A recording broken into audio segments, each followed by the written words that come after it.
এই জড়জগতে একটি স্রোত বইছে, হিংসার স্রোত, প্রতিশোধের স্রোত,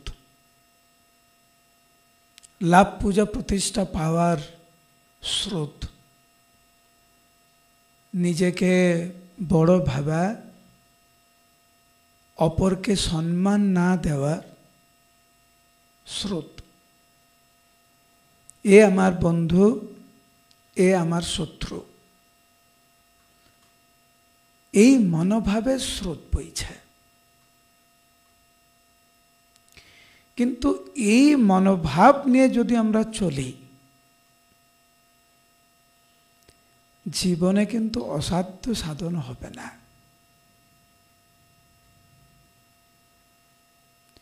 জীবনে হয়তো অনিত্য আমরা কিছু পেতে পারি, কিন্তু অসাধ্য সাধন, যেটা স্বাভাবিকভাবে প্রাপ্ত হওয়া প্রায় অসম্ভব,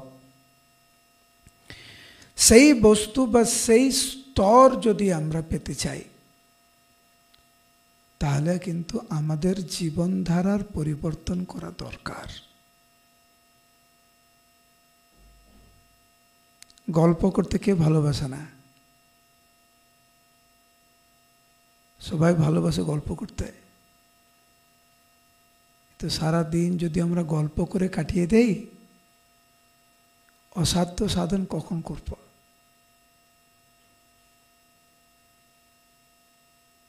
কেবল যদি আমরা অশান্ত মনের কথা শুনে আমরা আমাদের জীবনযাপন হয়, অসাধ্য সাধন কি করে করব আমরা? তা সম্ভব নয়। হিরণ্যকশিপু এই জগতের স্রোতে গা ভাসিয়ে দিয়েছিলেন।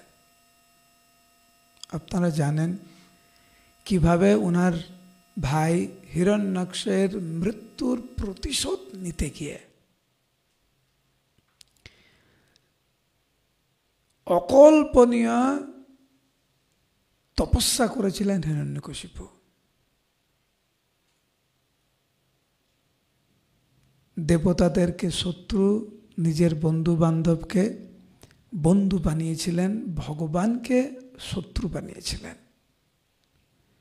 নিজেকে ভগবান রূপে প্রতিষ্ঠা করার জন্য অক্লান্ত পরিশ্রম করেছেন হিরণ্যকশিপু। শুধু তাই নয়, আমাদেরও মনে কিন্তু আছে, একটু মাঝে মাঝে উকি দেয়, অমর হওয়ার উকি, অমর হওয়ার একটা ইচ্ছা, আরো কিছুদিন বাঁচি। তার জন্য কত পরিকল্পনা করেছিলেন হিরণ্যকশিপু। উনি যা পেয়েছিলেন জাগতিক দৃষ্টিভঙ্গিতে, বেশিরভাগ মানব দেবতা তাদের পক্ষে প্রায় অসাধ্য ছিল। হিরণ্যকশিপু যা পেয়েছে অকল্পনীয় শক্তি, অকল্পনীয় সুখ স্বাচ্ছন্দ্য, অকল্পনীয় ইন্দ্রিয় তৃপ্তি। কিন্তু ভাগবতে বর্ণনা করা হয়েছে সপ্তম স্কন্ধে 8ম অধ্যায় 29 নম্বর শ্লোকে, ঠিক যেরকম একটি সর্প ইঁদুরকে ধরে, বা গরুর দেব যেভাবে সাপকে ধরে, ভগবান ঠিক ওইভাবে হিরণ্যকশিপুকে নিধন করলেন খুব সহজেই। যেখানে হিরণ্যকশিপু অমর হতে পারলেন না, এই জগতে বেশি দিন টিকতে পারলেন না, আমরা কি করে অমর হব? কিভাবে প্রকৃত অর্থে অমর হওয়া যায়, অসাধ্য সাধন করা যায়, তা প্রহ্লাদ মহারাজ আমাদেরকে শিখিয়েছেন।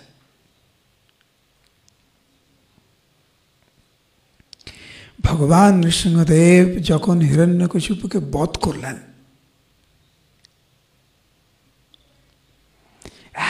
ক্রোধান্বিত ছিলেন হিরণ্যকশিপু যে ওনার দিকে কেউ তাকাতে পারছিলেন না। আপনি দেখেছেন আমাদের জীবনে অনেক সময় হয় যাকে আমরা খুব শ্রদ্ধা করি, ভালোবাসি, তিনি যখন আমাদের প্রতি খুব ক্রোধান্বিত হন, মুখের দিকে তাকানো যায় না।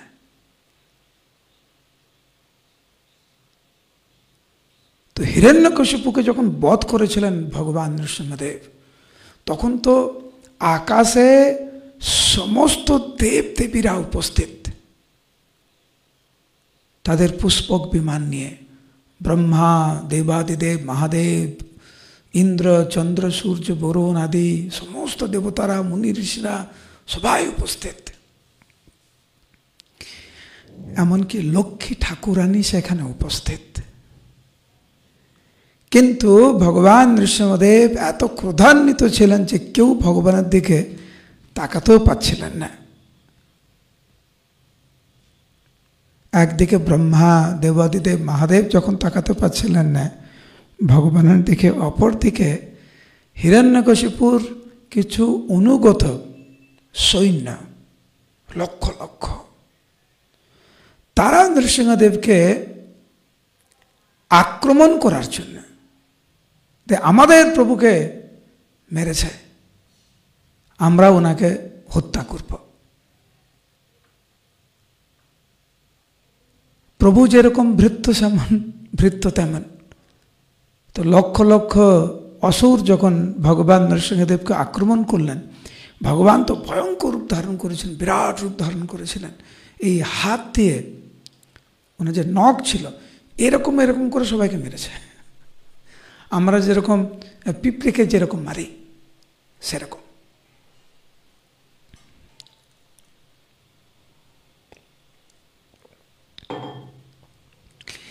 এইটি হচ্ছে প্রহ্লাদ মহারাজের শিক্ষা, যে আমাদের জীবনে অক্লান্ত পরিশ্রমের ফল যে জাগতিক উন্নতি, সেটি ভগবান কিভাবে শেষ করে দেন। ভগবান নৃসিংহদেব ঠিক যেরকম নখ দিয়ে মেরেছিলেন এরকম করে লক্ষ লক্ষ কোটি কোটি সৈন্যদেরকে, আমাদের অবস্থা ওরকম। সেই জন্য আমাদের আমার পরমারাধ্য গুরুদেব সেই সময় জয়প্রতাপ স্বামী গুরু মহারাজ একটা শব্দ ব্যবহার করেন, think out of the box. যে আমাদের অন্যরকম চিন্তা করতে হবে, অন্যরকম ভাবতে হবে।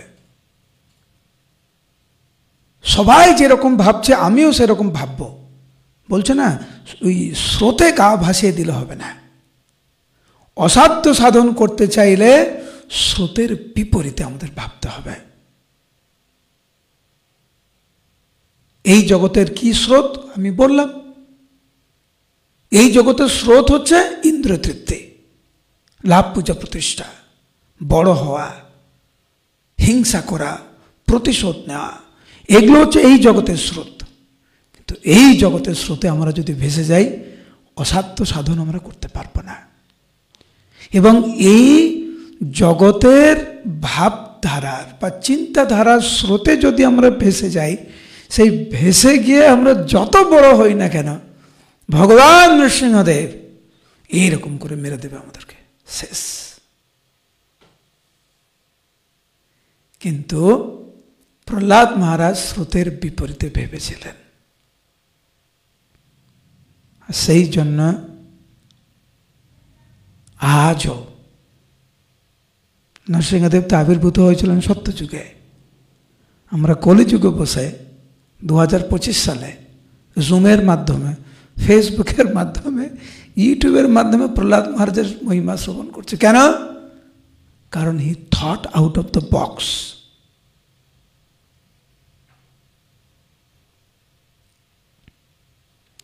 যেইটা করা উচিত উনি সেটা করেছেন।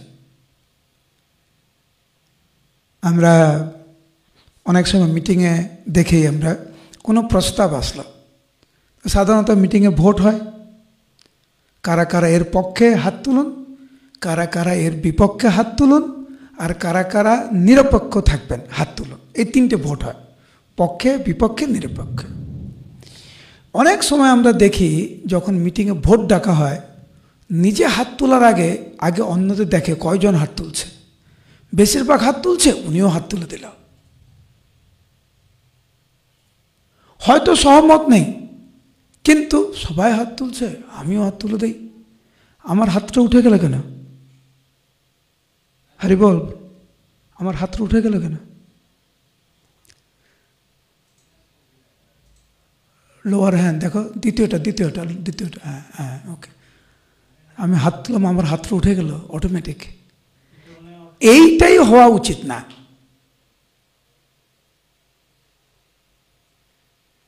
অন্য 10 জন স্রোতে গা ভাসিয়ে দিচ্ছে বলে আমি কেন স্রোতে গা ভাসাবো? ভাগবত কি বলছে? সাধুগুরু শাস্ত্র কি বলছে? প্রহ্লাদ মহারাজ কিন্তু গা ভাসায় নেই। যদি গা ভাসাতেন তাহলে ষণ্ড এবং অমরকের গুরুকুলে থেকে পিতার পুরো বিরুদ্ধে গিয়ে ওই প্রতিকূল পরিস্থিতিতে যেভাবে কৃষ্ণ ভাবনামৃত উনি প্রচার করেছিলেন, তা কিন্তু সম্ভব হতো না।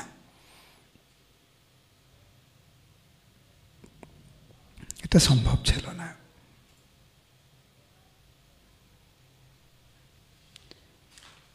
যাই হোক, প্রহ্লাদ মহারাজকে রক্ষা করতে গিয়ে ভগবান নৃসিংহদেব যে উগ্র নৃসিংহ রূপ ধারণ করেছিলেন,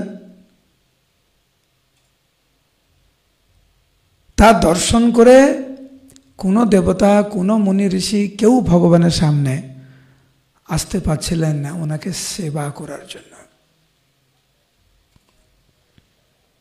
স্বর্গের দেবতারা ভগবানের কৃপা পাওয়ার জন্য ওনারা পুষ্পবৃষ্টি করতে লাগলেন, তারা নৃত্য করতে লাগলেন, গাইতে লাগলেন, ভগবানের গুণমহিমা প্রকাশ করতে লাগলেন। এবং ব্রহ্মা থেকে শুরু করে দেবাদিদেব মহাদেব, সমস্ত দেবতারা, মুনি ঋষিরা সবাই ভগবানের স্তব করছেন, কিন্তু দূর থেকে, কাছে কেউ আসতে পারছেন না ভয়ে। তো ব্রহ্মা প্রার্থনা করলেন, মহাদেব প্রার্থনা করলেন, ইন্দ্রদেব প্রার্থনা করলেন, বিভিন্ন মুনি ঋষিরা প্রার্থনা করলেন, সিদ্ধগণ, বিদ্যাধর, নাগগণ, মনুগণ, প্রজাপতি, গন্ধর্ব, চারণ লোকের অধিবাসীরা, যক্ষগণ, কিম পুরুষ ইত্যাদি সবাই প্রার্থনা করলেন, কিন্তু সবাই দূর থেকে ভগবানের কাছে প্রার্থনা করলেন। তো নারদ মুনি এই কাহিনী কাকে বলছেন? কার মনে আছে? হাত তুলুন। নারদ মুনি এটা কাকে বলছেন এই কাহিনী যেটা আমরা শ্রবণ করছি? সুদর্শন প্রভু, কাকে? শোনা যাচ্ছে না, এখানে শোনা যাচ্ছে না, এখানে শোনা যাচ্ছে না।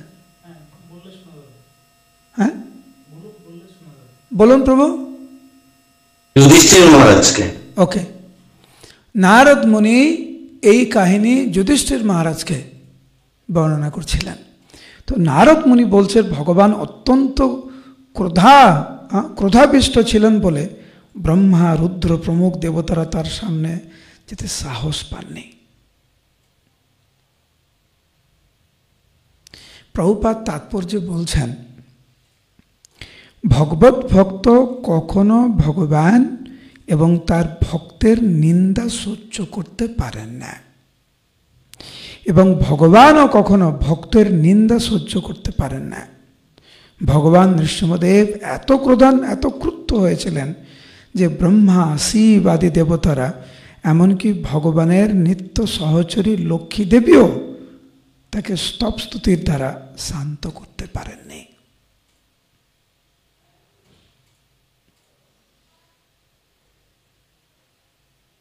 এইটা শোনার পরে কমপক্ষে আমরা একটু সাবধান হতে পারি বৈষ্ণব নিন্দা থেকে।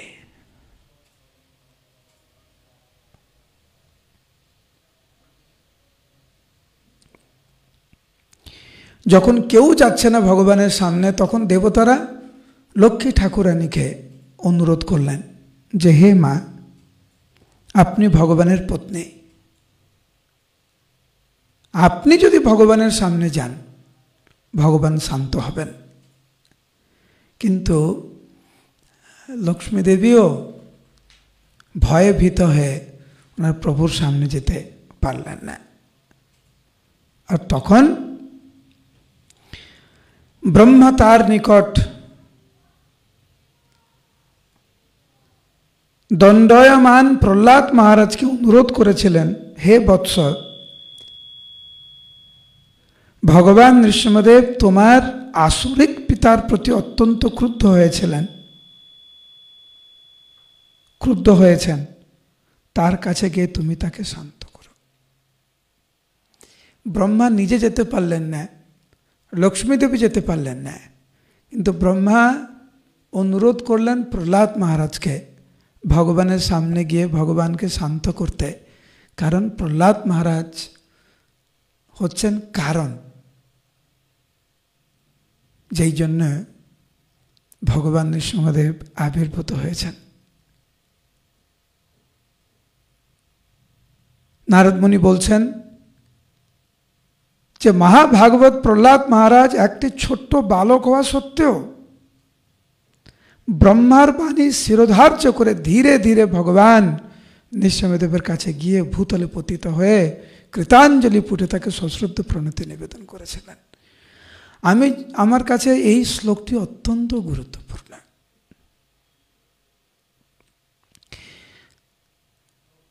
আমাদের কি যোগ্যতা আছে বলুন? হরিনাম করার কোনো যোগ্যতা আছে? প্রসাদ পাওয়ার কোনো যোগ্যতা আছে? ধামে আসার জন্য কোনো যোগ্যতা আছে? ভাগবত অধ্যয়ন করার জন্য যোগ্যতা আছে? কিসের যোগ্যতা আমাদের? কোনো যোগ্যতা নেই আমাদের। কিন্তু যখন গুরুদেব বা গুরুবর্গরা যখন আদেশ করেন সেবা করার জন্য, সেই আদেশটি যখন আমরা বিনম্র চিত্তে গ্রহণ করি, সেই গ্রহণ করার মাধ্যমে কিন্তু যোগ্যতা অর্জন করি আমরা। যখন গুরুদেব বলছেন যে তুমি এই সেবাটি করো, আর আমি যদি বলি না না গুরুদেব আমার কোনো যোগ্যতা নেই, আমি এই সেবা করবো না, একদিকে তো গুরুদেবের আদেশ অমান্য হলো আর যোগ্যতাও অর্জন করতে পারবো না। কিন্তু গুরুদেবের আদেশকে যখন আমরা বিনম্র চিত্তে আমরা গ্রহণ করি, সেই বিনম্র চিত্তে মনোভাবের দ্বারাই আমরা যোগ্য হয়ে উঠি ভগবানের নাম করা, সেবা করা, ভাগবত অধ্যয়ন করা ইত্যাদি। যেহেতু প্রহ্লাদ মহারাজ উনার পরম গুরু, নারদ মুনি হচ্ছেন উনার গুরু, আর উনার পরম গুরু হচ্ছেন ব্রহ্মা। যেহেতু পরম গুরুর আদেশ মেনে সেবাতে নিয়োজিত হলেন, ভগবান প্রহ্লাদ মহারাজকে দেখেই শান্ত হয়ে গেছেন। যেই প্রহ্লাদ মহারাজ এসেছেন, ওনাকে দণ্ডবত প্রণাম করেছেন, প্রহ্লাদ মহারাজ উঠে দাঁড়ানোর সাথে সাথে প্রহ্লাদ মহারাজকে দর্শন করে ভগবান সন্তুষ্ট হয়ে ওনার করকমল প্রহ্লাদ মহারাজের মস্তকে উনি ধারণ করেছিলেন। ভগবানের আশীর্বাদ উনি পেলেন। সুদর্শন প্রভু সপ্তম স্কন্ধ নবম অধ্যায় শ্লোক নম্বর 6 আনমিট করুন। অনুবাদ। প্রহ্লাদ মহারাজের মস্তকে ভগবান নৃসিংহদেবের করকমলে স্পর্শের ফলে প্রহ্লাদ মহারাজ সমস্ত জড়কলুষ এবং বাসনা থেকে সম্পূর্ণরূপে মুক্ত হয়েছিলেন, যেন তিনি তখন সম্পূর্ণরূপে বিধৌত হয়েছিলেন। তার ফলে তিনি তখন চিন্ময় স্তরে অবস্থিত হয়েছিলেন এবং তার শরীরে চিন্ময় আনন্দের সমস্ত লক্ষণগুলি প্রকাশিত হয়েছিল।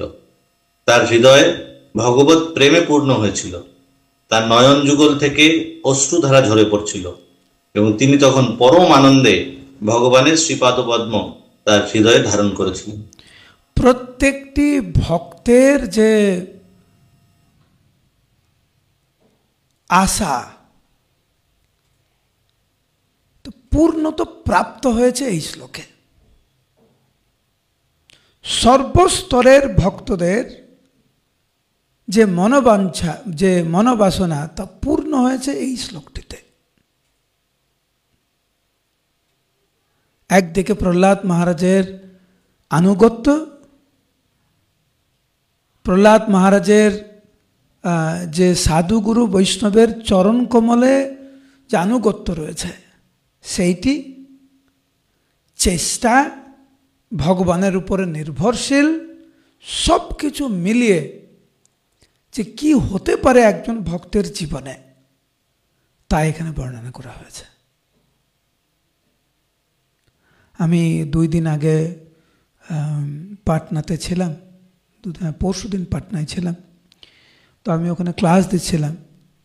ওই ক্লাসটা লাইভ রেকর্ড হলো না, কারণ আমার সাথে ভক্ত ছিল না। যাই হোক, তো প্রশ্ন উত্তরের সময় একজন বাইরের একজন দর্শনার্থী, উনি ক্লাস শুনছিলেন। তো আমি যখন জিজ্ঞাসা করলাম কোনো প্রশ্ন আছে কি না, তো উনি হাত তুলেন। আমি বললাম বলুন। তো উনি বললেন যে আমি সরাসরি ভগবানের সাথে কথা বলতে চাই, আপনি ব্যবস্থা করতে পারবেন?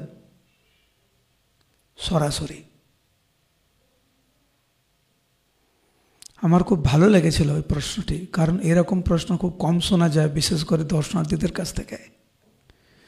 তা আমি উত্তর দিয়েছিলাম, আপনি যে ভগবানকে দর্শন করতে চান, সরাসরি কথা বলতে চান, আপনি কি ভগবানকে বিশ্বাস করেন, ওনার অস্তিত্ব স্বীকার করেন? তো উনি বললেন, আমি যদি অস্তিত্ব স্বীকার না করতাম তাহলে ওনাকে তো আমি দেখতে চাইতাম না। আমি অস্তিত্ব স্বীকার করি বলে তো আমি ওনাকে দেখতে চাই এবং ওনার সাথে কথা বলতে চাই আমি। তা আমি বললাম, ভগবানকে মানেন, ভগবানের অস্তিত্ব স্বীকার করেন, কিন্তু ভগবান যা বলেছেন কিভাবে ওনার সাথে সরাসরি কথা বলা যায়, সেই পদ্ধতি কি আপনি জানেন বা সেই পদ্ধতি কি আপনি পালন করেন? বলল না। আমি বললাম, ভগবানের সাথে সাক্ষাৎ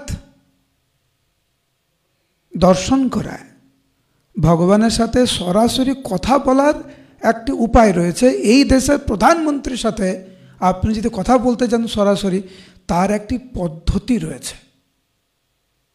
আপনি কি করে ভাবছেন সরাসরি ভগবানের সাথে কথা বলবেন, আর আপনি পদ্ধতিই জানেন না? 16 মালা জপ করুন, নিয়ম নিষ্ঠা পালন করুন, শ্রীমদ্ ভাগবত অধ্যয়ন করুন। ভগবান যেরকম বলেছেন গীতাতে, यत् करोषि यदस्नासि यज्जुहोषि ददासि যত তপস্যাসি কৌন্তেয় তৎকুরুষু মদর্পণম। তাহলে দেখবেন খুব তাড়াতাড়ি আপনি ভগবানের সাথে অ্যাপয়েন্টমেন্ট পাবেন, আর সরাসরি ভগবানের সাথে কথা বলতে পারবেন আপনি।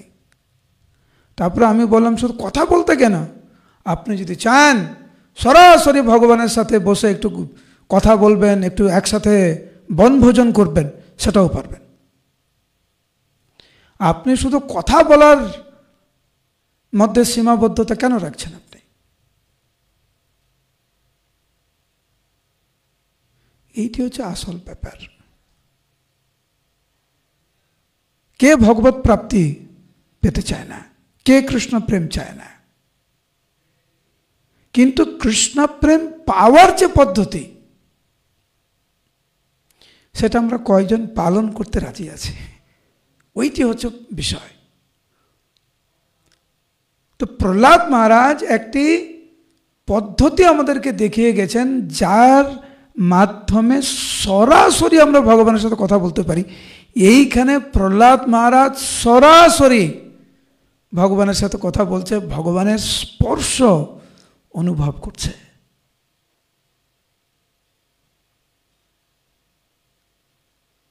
দেখবেন কখনো কীর্তনে বা জপতে যখন সত্যিকারের আমরা মনোনিবেশ করি, এক আধ্যাত্মিক স্পর্শ, আধ্যাত্মিক অনুভব হয়, যেটা এই জগতের কোনো স্পর্শ, কোনো অনুভূতির সাথে তুলনা করা যাবে না, সম্ভব নয়।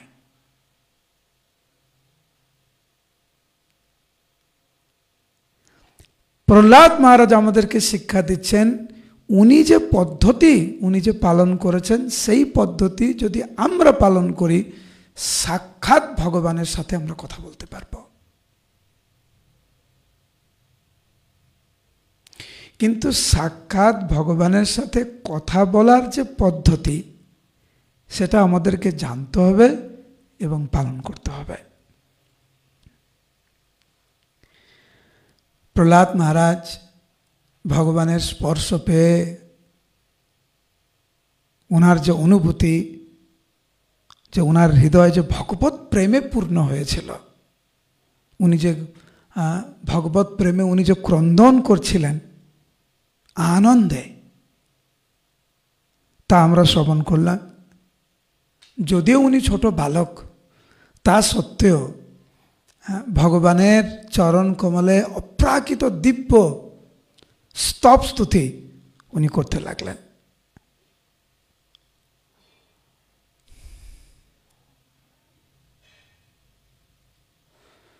প্রিয়া পড়ো 8 নম্বর শ্লোক। ভাগবতম নেই, অচিন্ত লক্ষ্মী ছিল, কোথায় গেল? অচিন্ত লক্ষ্মী পড়ো 8 নম্বর শ্লোক।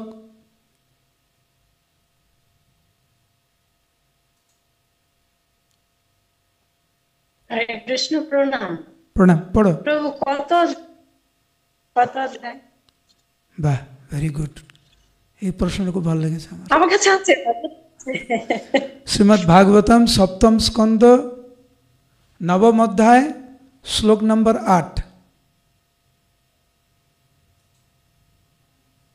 সপ্তম স্কন্দ নবম অধ্যায় শ্লোক নম্বর 8। হরে কৃষ্ণ, প্রণাম। প্রহ্লাদ মহারাজ প্রার্থনা করেছিলেন, অসুর কুলোদ্ভূত আমার পক্ষে ভগবানের প্রসন্নতা বিধানের জন্য স্তব করা কি করে সম্ভব? সত্যগুণান্বিত এবং অত্যন্ত যোগ্য হওয়া সত্ত্বেও ব্রহ্মা আদি দেবতাগণ এবং ঋষিগণ অপূর্ব সুন্দর বাক্য প্রবাহের দ্বারা ভগবানের প্রসন্নতা বিধান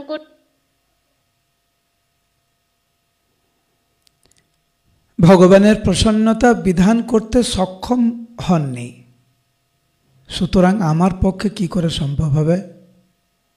আমার তো কোনো যোগ্যতাই নেই।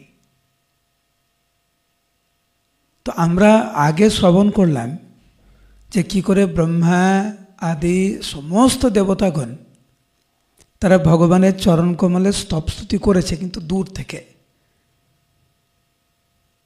কিন্তু ভগবান শান্ত হননি। এখন প্রহ্লাদ মহারাজ বলছেন যে হে প্রভু, প্রথম তো আমি অসুর কুলে জন্মা, আমি আপনাকে আপনার মহিমা আমি কি করে বর্ণনা করতে পারি? এখন ভগবানের স্তব স্তুতি করা, ভগবানের সেবা করার যে মানসিকতা, তাই এখানে প্রহ্লাদ মহারাজ বর্ণনা করেছেন। যারা ডিটি, যারা বিগ্রহ আরাধনা করেন বাড়িতে বা মন্দিরে, যারা কোর্স করেছেন, সেখানে একটা শ্লোক শেখানো হয়। যখন এই চিত্তশুদ্ধি ইত্যাদি শুদ্ধিকরণ হয়, এই নাহম বিপ্রো না চা নরপতির না বিবৈশা না সূত্র, এই শ্লোকটি বলতে হয় যে গোপী ভার্তুপদ কমলয়োর দাস দাস দাস অনুদাস, যে হে প্রভু, আমি আপনাকে কি করে আরাধনা করব? আমি তো হচ্ছে দাসের দাসের দাসের অনুদাস। প্রহ্লাদ মহারাজ এখানে ভগবানের চরণ কমলে গুণমহিমা প্রকাশ করবেন, স্তবস্তুতি করবেন, কিন্তু প্রহ্লাদ মহারাজের প্রকৃত মনোভাব এখানে ব্যক্ত করেছেন উনি। শিল প্রভুপাদ বলছেন যে কিভাবে আচার্যগণ, উনাদের মনোভাব কেমন ছিল। চৈতন্য চরিতামৃতের যিনি প্রণেতা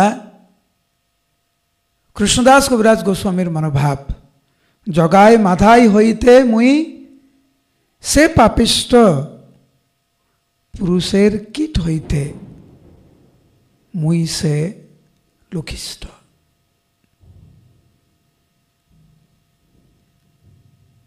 প্রহ্লাদ মহারাজ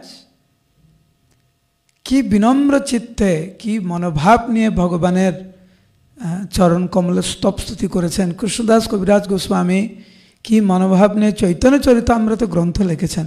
বৃন্দাবন দাস ঠাকুর, লোচন দাস ঠাকুর ইত্যাদি।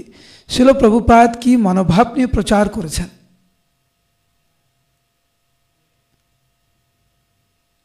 তাই এখানে প্রহ্লাদ মহারাজ বর্ণনা করছেন যে একজন ভক্ত যে কোনো সেবায় যখন যুক্ত হয় অত্যন্ত বিনম্র চিত্তে সেবা উনি করেন। আর কার কাছে ভাগবত আছে?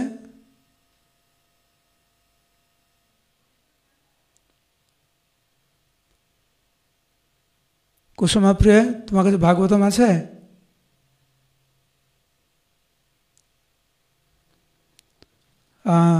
তুমি পড়ো 9 নম্বর শ্লোক। 9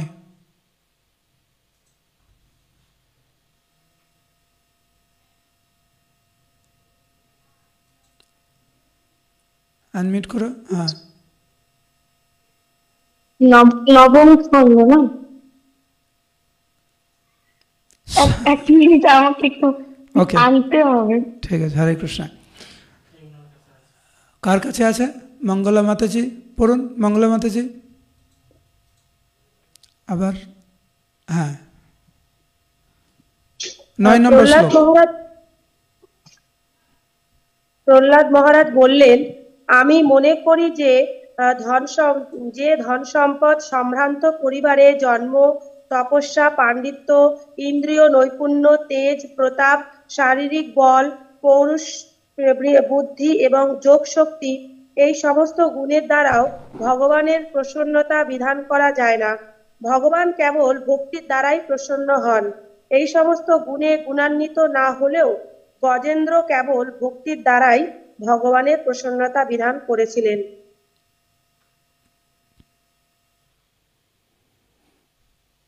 আমাদের মানে কখনো কখনো সন্দেহ জাগে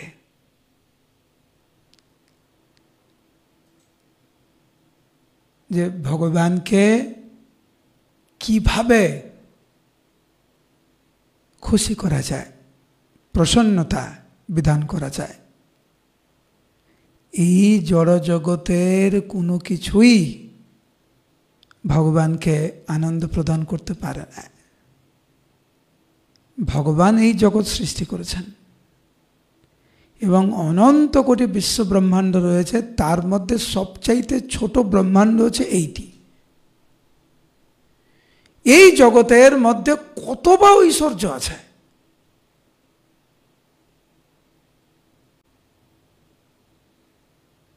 কি গুণ আছে এই জগতের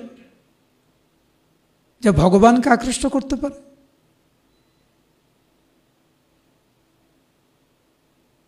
সেই জন্য প্রহ্লাদ মহারাজ ভগবানকে উনি বলছেন যে হে প্রভু, কেবল আপনি ভক্তির দ্বারাই আপনি প্রসন্ন হন। গজেন্দ্রের উদাহরণ দেয়া হয়েছে, আপনারা সবাই জানেন। গজেন্দ্র মোক্ষ লীলা কি ছিল গজেন্দ্রের কাছে? একটি পদ্মফুল নিয়ে কাতরভাবে ভক্তি করে ভগবানকে ডেকেছিলেন। ভগবান বৈকুণ্ঠ থেকে উনি আবির্ভূত হলেন সুদর্শন চক্র নিয়ে, আর কুমিরকে উনি হত্যা করলেন। আমাদের মনে কখনো কখনো এরকম প্রশ্ন জাগে কি যে সত্যিকারের আমরা কি ভগবানকে খুশি করতে পারবো? ওনার এত টাকা পয়সা, ওনার এত প্রভাব, এই ব্যক্তি এত সুন্দর গায়, এত সুন্দর এটা করে, এত সুন্দর ওটা করে, আমার কাছে কিছু নেই। আরে ভগবানকে খুশি করার জন্য সুন্দর গলার দরকার নেই, সুন্দর ভক্তি দরকার আছে। আমি সবসময় বলি যে আপনি কি ভাবছেন ভগবানকে রসগোল্লার লোভ দেখিয়ে আপনি ভগবানকে আটকে রাখবেন? ভগবানের রসগোল্লার অভাব পড়েছে নাকি? কিন্তু কোনো ভক্ত যখন ঐকান্তিকতার সহিত ভক্তি ভরে ভগবানকে একটি তুলসী পাতাও যদি দেয়, ভগবান সেই ভক্তের ভক্তিতে আবদ্ধ হয়ে যান, নিজেকে সেই ভক্তের কাছে বিক্রি করে দেন। বিরাট কিছু দরকার হয় না। প্রহ্লাদ মহারাজ এই যে ধ্রুব সত্য কথা, ভগবানের কথা ভগবানকেই বলছেন, কিন্তু ভক্তিয়া মাম অভিজানাতে, এই কথাটি প্রহ্লাদ মহারাজ ভগবানকে শোনাচ্ছে। কিন্তু প্রহ্লাদ মহারাজ বলছেন যে হে প্রভু, আমার তো কোনো যোগ্যতা নেই, আমার কোনো ভক্তিও নেই প্রভু, কিন্তু ব্রহ্মা আমাকে পাঠিয়েছে আপনার কাছে, দয়া করে প্রসন্ন হন প্রভু। প্রহ্লাদ মহারাজের যে চরিত্র, এটা অদ্ভুত চরিত্র। কারণ প্রহ্লাদ মহারাজ ভগবানের সামনে এসেও উনি নারদ মুনির প্রতি কৃতজ্ঞ, ব্রহ্মার প্রতি কৃতজ্ঞ, এবং সেই কৃতজ্ঞতা উনি কিন্তু ভগবানের কাছে স্পষ্ট করেছেন। আমি কয়েকদিন আগে একজন ব্যক্তির সম্পর্কে শুনছিলাম। উনি একজন বিখ্যাত গায়ক থেকে উনি শাস্ত্রীয় সঙ্গীত শিখেছেন, এবং একটা সময় উনি খুব নাম করেছেন, মোটামুটি ভালোই নাম হয়েছে সঙ্গীতের মাধ্যমে। একটা সময় উনি ভাবলেন, আগে বলতেন আমি অমুক ব্যক্তির ছাত্র, কিন্তু যখন একটু প্রতিষ্ঠিত হয়ে গেলেন তখন আর ওনার ওই যিনি যার থেকে উনি সঙ্গীত শিখেছেন তার নাম নিতে ওনার লজ্জা লাগে। কেন? উনি কারোকে কৃতিত্ব দিতে চান না, নিজের শক্তিতে, নিজের প্রতিভায় উনি বড় হয়েছেন। এটা আমার নিজের চোখে দেখা এই কাহিনীটি, কারণ আমি দুইজনকেই আমি চিনি, যার থেকে শিখেছেন ওনাকেও চিনি, যার কথা বলছি তাকেও চিনি আমি। এবং আমি দেখলাম যে 2-3 বছরের মধ্যে এই মনোভাবের ফলে যতটুকু সুনাম উনি অর্জন করেছেন ততটুকুই দুর্নাম উনি অর্জন করেছেন। কিন্তু ভক্তের জীবন হচ্ছে কৃতজ্ঞতার জীবন। উনি ভগবত ভক্তিতে যতই উন্নতি করুক না কেন, যার জন্য বা যাদের জন্য সে ভক্তি জীবনে এগিয়েছে, কখনো তাদের প্রতি অকৃতজ্ঞ হন না। নারদ মুনির আশীর্বাদে, ব্রহ্মার আশীর্বাদে আজ সাক্ষাৎ ভগবানের সাথে কথা বলার সুযোগ পেয়েছেন প্রহ্লাদ মহারাজ, কিন্তু সেখানেও উনি নারদ মুনির কথা উল্লেখ করেছেন এবং ব্রহ্মার কথা উল্লেখ করেছেন।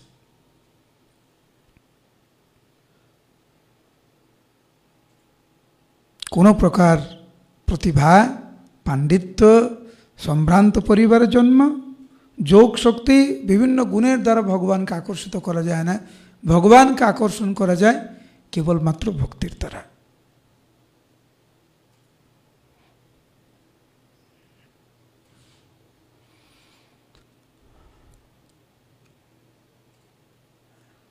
মঞ্জু, ভাগবতম আছে?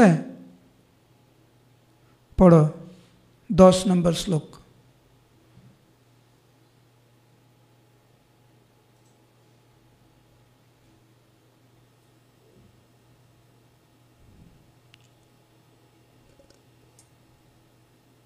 অনুবাদ করব।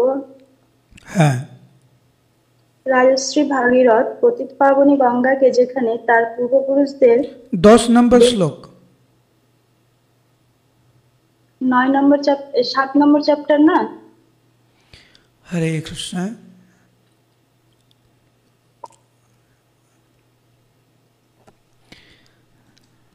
আমরা এখন শ্রীমদ্ ভাগবতের 7ম স্কন্ধের 9ম অধ্যায় থেকে আমরা আলোচনা করছি। 10 নম্বর শ্লোক আপনি খুঁজে পাবেন, 9 নম্বর নবম অধ্যায় খুঁজে পাবেন। মঞ্জুকেদা সবাই বৃষ্টি পড়ছে তো বাইরে মায়াপুরে, সেই জন্য মনে হয় ঠিক ইনফরমেশনগুলো পৌঁছাচ্ছে না কোন অধ্যায় আছে। পড়ো। নবম স্কন্ধের নবম অধ্যায়ের 10 নম্বর শ্লোক।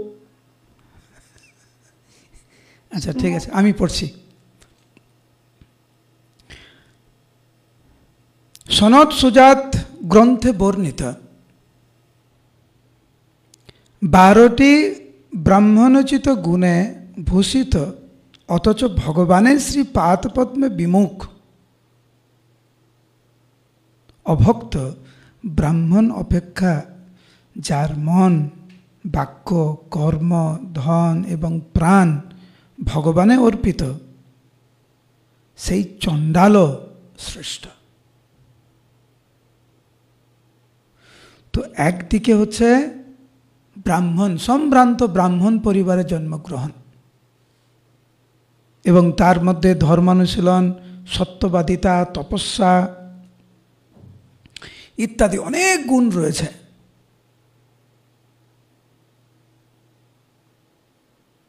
কিন্তু সে ভগবান বিমুখ, ভগবানকে মানে না।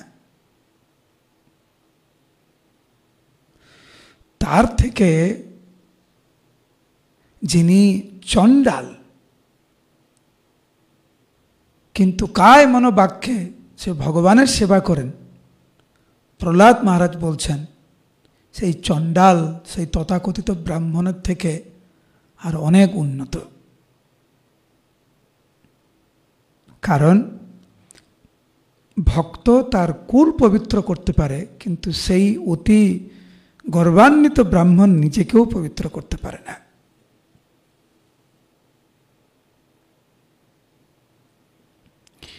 ভগবানের কৃপার উপর সে নির্ভরশীল, আর আরেকজন নিজের অহংকারের উপর নির্ভরশীল, নিজের প্রতিভার উপর নির্ভরশীল।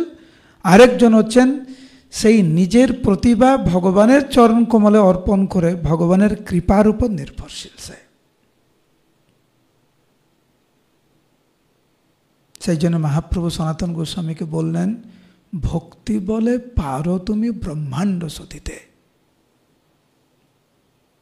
ভক্তির মাধ্যমে তুমি বিশ্ব ব্রহ্মাণ্ড তুমি মঙ্গল করতে পারো, তাদের মঙ্গল সাধন করতে পারো। ভগবান সর্বদাই আত্মতৃপ্ত, তাই কেউ যখন তাকে কিছু নিবেদন করেন তখন সেই ভক্তের মঙ্গলের জন্যই ভগবান তা কৃপাপূর্বক গ্রহণ করেন। ভগবানের কারোর সেবার প্রয়োজন হয় না। খুব গুরুত্বপূর্ণ কথা। ভগবানকে যখন আমরা কোনো কিছু নিবেদন করি, ভগবান আমাদের মঙ্গলের জন্য সেইটি গ্রহণ করেন। এরকম না যে ভগবানের অভাব হয়ে গেছে সেই জন্য ভগবান গ্রহণ করছেন, এরকম না।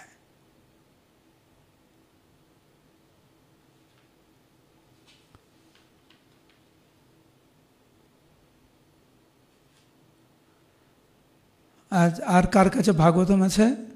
আর যিনি জানেন আমরা কোথা থেকে পড়াশোনা মানে অধ্যয়ন করছি, হাত তুলবেন শুধু তিনি। ওনার নাম হচ্ছে শুদ্ধা মাধবী দেবী দাসী। 12 নম্বর শ্লোক পড়ুন।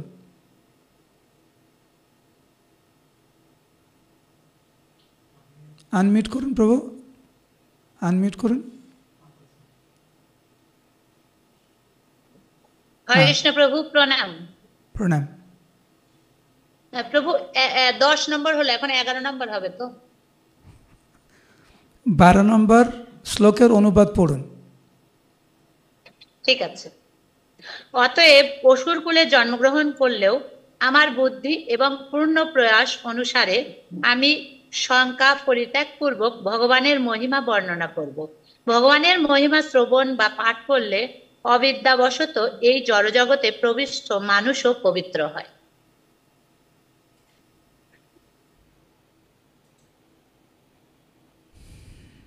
বাংলা একটা কথা আছে, লজ্জা ঘৃণা ভয় তিন থাকিতে নয়।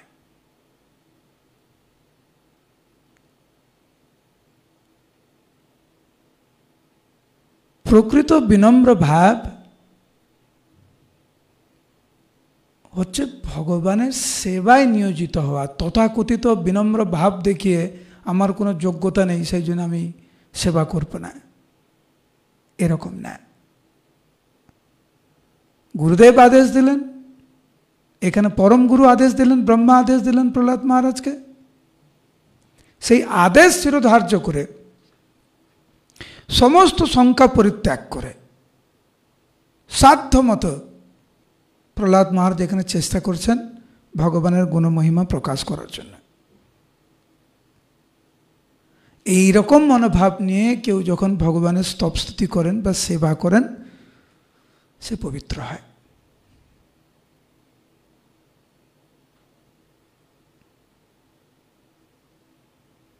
আমাদের কোনো যোগ্যতা নেই, কিন্তু সাধুগুরু বৈষ্ণবের আশীর্বাদ নিয়ে আমরা আপ্রাণ চেষ্টা করব, এইটি হচ্ছে গুরুত্বপূর্ণ। হরে কৃষ্ণ কৃষ্ণ কৃষ্ণ হরে হরে, হরে রাম রাম রাম হরে হরে। আজকের ক্লাসে আমরা যে আলোচনা করলাম সেখান থেকে যদি কারোর কোনো প্রশ্ন থাকে একটা প্রশ্ন নিতে পারি।